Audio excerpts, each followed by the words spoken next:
very emotional. And in the end, here we're talking about a meltdown of the real estate market, and you have 1.5% going into foreclosure. I mean, if that's a meltdown, I mean, it's a pretty small number to start crying the sky is falling. And you know, I know the old saying. What's the saying? That if your neighbor loses a job, that's a recession, and if you lose a job, that's a depression. So that 1.5%, those people are in a crisis. I don't want to diminish where they're at, but it certainly is not indicative of the larger real estate market. And by the way, now is a great time to buy homes that are between 80,000 to 140,000. I saw an entire subdivision for sale.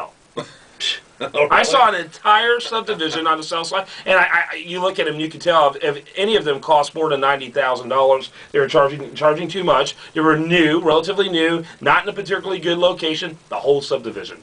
So I should say where that's at. You might be interested in that, Mark. No. But those people will rent them. People will rent those things. Of course. Yeah, you know, tomorrow morning, we'll talk more about in later segments, is the Real Estate Investment Club of Houston, the Rich Club meeting. And that'll be excellent attendance because all those people are looking at the foreclosure market and they're picking up some great deals. So it should be a big meeting tomorrow morning. So we'll talk more about that in the next segment. Mm-hmm. Yeah. So in that's going to be the topic in Rich Club. Say that again. The actual topic is going to be. Well, no, it's just foreclosures in general. A lot of those people are investing. So that's what they're picking up foreclosures and rehabbing them and flipping them, that kind of thing. So very good. I can talk. You know, this is not our first rodeo into foreclosures. Of course, everyone remembers the '80s, and I was a home builder at that time myself.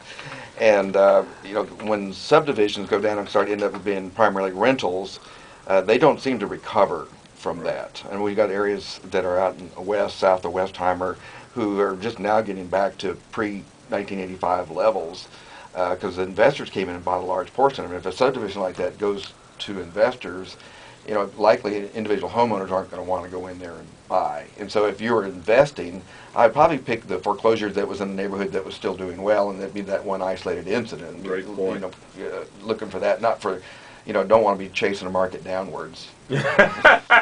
Yeah, go in the other direction. Chase it up, not down. No question about it. We're talking to Robert Cook, and he is the chairman of the Houston Association of Realtors, talking about what's going on in the really in the very, very vibrant real estate market here in Houston, here in the Houston Business Hour. Tell us a little bit about your experience as chairman, and first of all, you know, what was the process of getting to the point of chairman, and tell us a little bit about that experience. Well, we have a board of directors. We're about 22 directors on the Houston Association of Realtors, and basically we have a really open governance. And we run in categories. I ran in the independent small firm category, which I am, and you go out and you get votes. And I ran against a group of 5 other well-qualified candidates and won, and I won 3 different times. Well, out of that directorship, people can be elected by that directorship to be on the executive committee, which starts off as secretary-treasurer, second vice president, first vice president, chair-elect. And so I just went up to the process. So it's about a 7-year process for me. But what it's done for me is that we've had an opportunity to travel quite a bit this year and go look at other markets, which, you know, every time I come home, I go, oh my gosh, thank God I'm in Houston. Because, you know, going to Florida is like going to the biggest funeral I've ever gone to. They're statewide, they're down about 43%.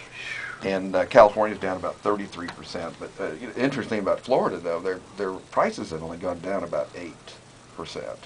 So they're holding their own. In Houston, even though we have some areas that have declined in those certain price ranges, we still have a 2% increase in our median price. Our median price is about $159. We're still the most affordable major city in the country. Mm-hmm. Our average price is around $209.